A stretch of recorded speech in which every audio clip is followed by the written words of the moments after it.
اچھا،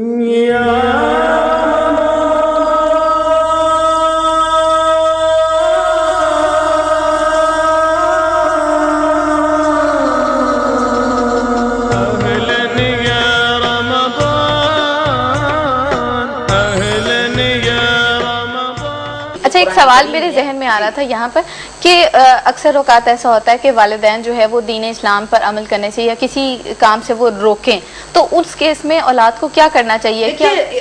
دیکھیے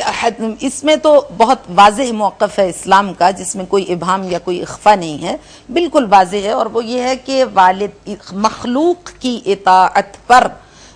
خالق کی اطاعت کو بہرحال ترجیح دینا ہے، ارجحیت حاصل ہے۔ یہ نہیں ہو سکتا کہ آپ مخلوق کو راضی کرنے کے لیے خالق کو ناراض کر دیں۔ اگر والدین آپ کی واجب نماز کو، آپ کی جو اوبلیگیٹری پریئرز ہیں ان کو پڑھنے سے آپ کو روکتے ہیں تو اس میں ان کی اطاعت واجب نہیں ہے، آپ کو اپنی نمازوں کو پڑھنا چاہیے، لیکن والدین کے ساتھ بدتمیزی گستاخی کا بھی آپ کو حق نہیں ہے۔ مثلا یہ کہ نماز کا وقت داخل ہو گیا اور آپ کو نماز پڑھنا، تو اگر آپ کے والدین کہتے ہیں ذرا رک کے پڑھ لو تو آپ رک کے پڑھ لیں، ابھی قضا تو نہیں ہو رہی آپ کی نماز، لیکن یہ نہیں کہ والدین کہیں نہ پڑھو تو آپ نہ پڑھیں کہ یہ والدین ہے، نہیں، وہ والدین کا بھی سرپرست ہے، وہ ان کا بھی خالق ہے، لہٰذا جہاں خالق کے اور ماں باپ کے درمیان ٹکراؤ ہونے لگے وہاں تمہیں اطاعت خدا کو اپنانا ہے، مگر والدین کے احترام و عزت کے تقاضے ملحوظ خاطر رہیں۔ اگر تمہارے والدین نان مسلم بھی ہوں تو بھی ان کا احترام اور عزت باقی رہے گی، ان کے ضروریات کو پورا کرنا تمہاری ذمہ داری ہے، ان کے ساتھ نرمی سے پیش آنا تمہاری ذمہ داری ہے، ان کو ہرٹ نہ کرنا، ان کی دل آزاری نہ کرنا، ان کو پریشان نہ کرنا، یہ تمہارے اوپر واجب ہے۔ اگر وہ بیمار ہیں ان کی دوا کا اہتمام کرنا، ان کی بیسک نیڈز کو پورا کرنا، بلکہ احادیث میں تو یہاں تک کہا گیا کہ اگر والدین کوئی غلط فرمائش کر دیں، یعنی کوئی حرام فرمائش نہیں مگر ایسی کہ جو آپ کے خیال میں ضرورت نہیں ہے، فضول خواہش ہو کوئی کہ میری یہ فرمائش پوری کر دو، مجھے فلاں جگہ لے جاؤ، مجھے گھمانے کے لیے لے جاؤ، یا مجھے فلاں جگہ سے فلاں چیز دلواؤ، تو اگر تمہارے امکان میں ہو تو تم پہ واجب ہو جائے گا کہ والدین کی اس خواہش کو پورا اچھا، بہت ساری باتیں ہوگی غیبت کے بارے میں آپ سے جاننا چاہ رہی تھی کہ غیبت آپ دیکھیں کہ ہماری سوسائٹی میں لوگوں میں کتنی زیادہ ہو گئی ہے، تو اس بارے میں آپ کیا کہیں گی کہ غیبت کا کتنا بڑا یہ گناہ ہے اور کون کون سی ایسی چیزیں ہیں جو غیبت کے زمرے میں آتی ہیں؟ قرآن کریم نے ایک پورا سورہ نازل کیا، سورہ مبارکہ اخلاق، جسے سورہ مبارکہ حجرات کہتے ہیں اس کے نام سے، جس میں وہ انداز زیست اور آداب زندگی متعارف کرائے ہیں جس طرح سے قرآن کریم چاہتا ہے خالق کائنات کے بندہ مومن اپنی زندگی کو بسر کرے اسلامی تعلیمات کے مطابق۔ اس میں مسئلہ غیبت کو بیان کیا گیا، بلکہ یہاں تک کہا گیا کہ غیبت تو غیبت ہے، یعنی بیک بائٹنگ، مگر یا ایھا الذین آمنوا اجتنبوا کثیرا من الظن ان بعض الظن اسم، اے صاحبان ایمان گمان سے بھی بچو، برے گمان سے، حالانکہ غیبت کا تعلق آپ کی زبان سے ہے،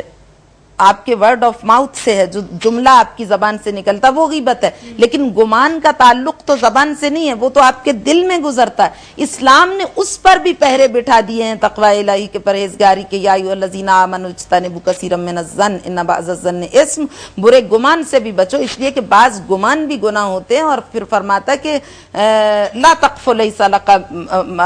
قرآن کریم ایک مقام پہ ارشاد فرماتا ان السمع والبصر والفؤاد کل اولئک کان عنہ مسئولا، خبردار یہی نہیں سمجھنا کہ تمہاری زبانی بارگاہ خدا بندی میں جواب دے، تمہاری سماعت، تمہاری بصارت، والفؤاد، تمہارا دل بھی خدا کی بارگاہ میں جواب دے۔ کسی کے بارے میں نیگیٹو تھنکنگ یہ بھی اسلام میں جائز نہیں ہے، کیونکہ وہ پیش خیمہ بنتی ہے ان تمام بری باتوں کا، غیبت کا، بیک بائٹنگ کا، تہمت کا، کسی کے اوپر الزام تراشی کا۔ تو غیبت کے بارے میں پھر واضح طور پہ فرمایا کہ لا یغتب بعضکم بعضا ایحب احدکم ان یاکل لحم اخیہ میتا فکرہتموہ، اے صاحبان ایمان ایک دوسرے کی بیک بائٹنگ نہ کرنا، غیبت نہ کرنا۔ کیا تم پسند کرتے ہو کہ اپنے مرے ہوئے مسلمان بھائی کا گوشت کھاؤ؟ فکرہتموہ، یقیناً تمہیں کراہت محسوس ہوگی۔ تو غیبت کرنا یعنی کسی مرے ہوئے مردہ انسان کے گوشت کو نوچ کے کھانا، کیونکہ یہ بیک بائٹنگ ہے، کیونکہ وہ موجود نہیں ہے۔ تو جیسے مردہ انسان بیچارہ اپنا دفاع نہیں کر سکتا، خود کو ڈیفینڈ نہیں کر سکتا، تو جب آپ کسی کی ایبسنس میں اس کی بات کرتے ہیں تو وہ بھی اپنا دفاع نہیں کر سکتا. سیدہ صاحب آپ کی باتوں میں اتنی تاثیر ہے کہ میرا خیال ہے جتنے ویورز جو ہیں وہ صرف باتیں سن ہی نہیں رہے ہوں گے بلکہ اس پر عمل بھی کر رہے ہوں گے. جیسے پروگرام کے شروع میں نے کہا تھا کہ نوجوان نسل ان کو سنتی نہیں بلکہ ان کو فالو بھی کرتی ہے, لیکن بہت سارے ایسے لوگ ہوتے ہیں جن کو فالو نہیں کرتے, عمل اس طرح سے نہیں کر رہے ہوتے. تو میں یہی سوال آپ سے پوچھنا چاہوں گی کہ مسلمان جو ہے وہ عمل کیوں نہیں کرتے, با عمل کیوں نہیں ہے؟ اس لیے کہ مسلمان بائی برتھ مسلمان ہے, پیدائشی مسلمان ہے, خود سے اس نے اسلام کو نہیں اپنایا. ہم مسلمان گھرانے میں پیدا ہوئے تو ہمیں پتہ ہے کہ ہم مسلمان ہیں. اگر ہمیں معلوم ہو کہ اسلام کیا ہے تو ہم اس پہ عمل پیرا ہو جائیں. لیکن ہمارے یہاں افسوس کا مقام یہ ہے کہ اسلام اتنے زیادہ ظلم کا شکار ہے, اس وقت اتنا مظلوم ہے اسلام.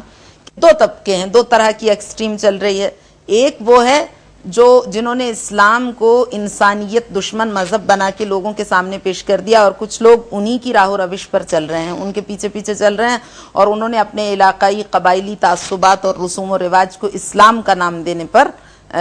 کمر ہمت باندھ لیا. وہ مصر ہیں کہ یہ اسلام ہے, اور ظاہر ہے کہ مسلمان جہاں بستے ہیں لوگ جب ان کو دیکھتے ہیں تو ان کے قبائلی و علاقائی رسوم و رواج کو دیکھ کے اس کو اسلام سمجھ بیٹھتے ہیں. تو اس لیے لوگوں کے اندر ایک اسلام کے بارے میں غلط تاثر قائم ہو گیا. دوسری ایکسٹریم جو چل رہی ہے وہ لوگ ہیں جو صرف کلمہ پڑھ لینے اور مسلمان گھر میں پیدا ہو جانے ہی کو اسلام سمجھتے ہیں. انہیں اسلامی تعلیمات سے کوئی سروکار نہیں. تو ہم وہ مسلمان ہیں جو مسلمانوں کے گھر میں, ہمارا ذاتی کمال کوئی نہیں ہے کہ ہم مسلمان ہیں, ہمیں صرف یہ معلوم ہے کہ ہم مسلمان گھرانے میں پیدا ہو. اب اس کا حل کیا ہے اس مسئلے کا؟ اس کا حل یہ ہے کہ میڈیا بھرپور طریقے سے اپنا کردار ادا کرے اسلام کی تفہیم کے لیے. دیکھیے میڈیا ہوتا ہے معاشرے میں پازیٹیوٹی ایجاد کرنے کے لیے, مثبت رجحانات و میلانات کو فروغ دینے کے لیے, اور منفی رجحانات کو ختم کرنے کے لیے معاشرے میں. ہم سیاستدانوں کو,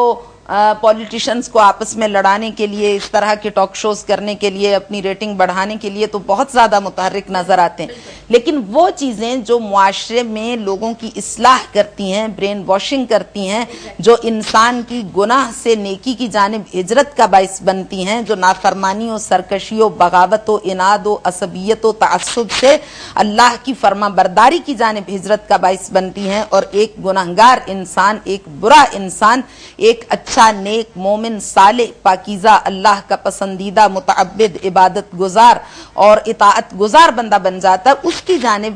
انفارچونیٹلی نہ ہمارے میڈیا کی توجہ. اگر میڈیا بھی ہوتے ہیں پروگرامز میڈیا پر بھی مختلف چینلز پر, لیکن وہ ایک خانہ پوری ہے, کیونکہ ایک چینل کر رہا ہے فارمیلٹی پوری کرتے ہیں, تو ہم بھی فارمیلٹی پوری کریں گے کہ ہماری یہاں بھی کوئی یہ نہ کہے کہ کوئی مذہبی. لیکن سیدہ صاحبہ ہمارا جو پروگرام ہے اس کا مقصد صرف فارمیلٹی پوری کرنا نہیں ہے بلکہ لوگوں کو اس پر عمل پیرا بھی کروانا ہے. اس بارے میں مزید بات کریں گے, لیلۃ القدر کی امپورٹنس کے بارے میں بات. سیدہ صاحبہ پلیز اس پر بھی تھوڑی سی روشنی ڈالیے گا. جی, اصل میں بات یہ ہے کہ انسان جب ماہ مبارک رمضان میں, چونکہ ماہ مبارک رمضان کا اہتمام تو خالق کائنات نے بہت پہلے سے کر دیا, پہلے رجب کا مبارک مہینہ, پھر شعبان المعظم کا مبارک مہینہ, اس کے بعد جب 15 دن شعبان کے گزر گئے اور 15 دن رمضان میں باقی رہ گئے تو ایک لیلۃ البراء قرار دی. براءت یعنی بیزاری, دوری, نفرت, جدائی, علیحدگی. لیلۃ البراء, شب براءت, یعنی 15 دن پہلے ضیافت الہی پر پہنچنے سے ایھا الناس انہ قد اقبل الیکم شہر اللہ بالبرکۃ والرحمۃ والمغفرہ, شہر هو عند اللہ افضل الشہور, لیالیہ افضل اللیالی, ساعاتہ افضل الساعات, ایامہ افضل الایام. وہ مہینہ جس کی راتیں راتوں سے افضل ہیں, جس کے دن دنوں سے افضل ہیں, جس کی ساعتیں ساعتوں سے افضل ہیں, اور جس مہینے کا مقام و مرتبہ خدا کی بارگاہ میں بہت بلند ہے. اس مہینے میں جب اللہ نے آپ کے لیے خانے نعمت بچھا دیا ہے اور اس پر آپ کو مدعو کیا, تو شہر دعیتم فیہ الی ضیافت اللہ, تم ضیافت الہی پر, دسترخوان خدا پر مدعو کیے گئے ہو, تو اس پر وارد ہونے کے لیے ایسے ہی آلودہ گناہ نہ چلے جاؤ بلکہ 15 دن پہلے تیاری کرو. شب براءت پوری رات جاگ کے لیلۃ البراء میں خدا سے اپنے ماضی کے تمام گناہوں کی, غلطیوں کی معافی مانگو اور ان سے اظہار بیزاری کرو, اپنے گناہوں سے, اپنے آلودہ ماضی سے اظہار نفرت کرو, سراپا ندامت بن جاؤ اور پشیمانی اور ندامت کے ساتھ اللہ سے یہ دعا کرو کہ پروردگار جو غلطیاں ہو گئیں وہ ہو گئیں, وہ گزر گئیں، لیکن اب آج کے بعد مجھے گناہ کا ارتکاب نہیں کرنا. اور پھر چونکہ 15 دن ابھی رمضان کے آنے میں باقی ہیں، تو ان 15 دنوں میں عادت بنا لو کہ تمہیں اطاعت مولا کے جادے پر چلنا ہے، اس کی اطاعت کی راہ پر گامزن ہونا ہے، اور اس کی نافرمانی سے، اس کے محرمات سے خود کو جدا رکھنا. اب جب ماہ مبارک رمضان آ گیا، آپ کی 15 دن پہلے سے مسلسل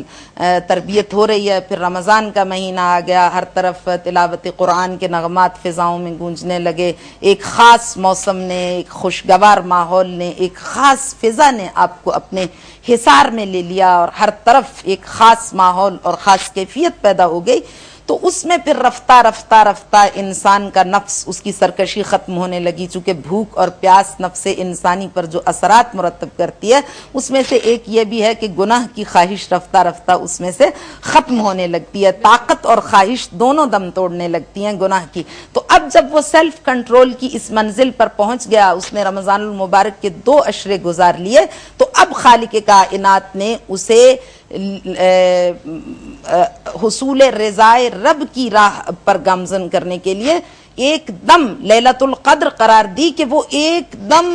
بلند پروازی کا مظاہرہ کرے اور رضا الہی کی بلند ترین منزل پر فائز ہو جائے. طاق راتوں میں تم تلاش کرو لیلۃ القدر کو، یعنی ایک رات چھوڑ کے ایک رات میں تلاش کرو. اس کا فائدہ یہ ہوگا کہ ایک رات تم پوری جاگ کے عبادت کرو گے، اگلی رات تمہیں ریسٹ مل جائے گا، پھر اگلی رات عبادت کرو گے. کیف عبادت سے مسرور ہونا تمہاری عادت بن جائے گا، لذت مناجات سے تمہاری طبیعتیں آشنا ہو جائیں گی، اور پھر اعلیٰ بذکر اللہ تطمئن القلوب. دنیا کی کوئی چیز انسان کو طمانینت قلب عطا نہیں کر سکتی، آسودگی خاطر عطا نہیں کر سکتی، ڈپریشن سے نجات نہیں دے سکتی، ذہنی بیماریوں سے چھٹکارا نہیں مل سکتا سوائے یاد الہی کے. تو اس لذت سے جب آشنا ہو جاؤ گے تو اس کا نتیجہ یہ نکلے گا کہ رمضان کے بعد بھی وہ چیز تمہیں اپنی جانب پکارے گی. اس لیے خالق کائنات نے لیلۃ القدر کو چھپا دیا ہے. یہ نہیں واضح کیا کہ کون سی رات قدر کی رات ہے، چھپا دیا. طاق راتوں میں تلاش کرو، وہ 19ویں رات ہے، وہ 21ویں ہے، وہ 23ویں ہے، وہ 27ویں ہے. طاق راتوں میں اس کو تلاش کرو تاکہ اس کی طلب و جستجو میں تمہارے اندر ذوق عبادت پرورش پانے لگے اور تم اس کے عبد مطیع بن جاؤ، اور اس حقیقت کو پالو کہ 1000 سجدوں سے دیتا ہے وہ کیا شعر ہے، وہ ایک سجدہ جسے تو گراں سمجھتا ہے، 1000 سجدوں سے دیتا ہے آدمی کو نجات. تو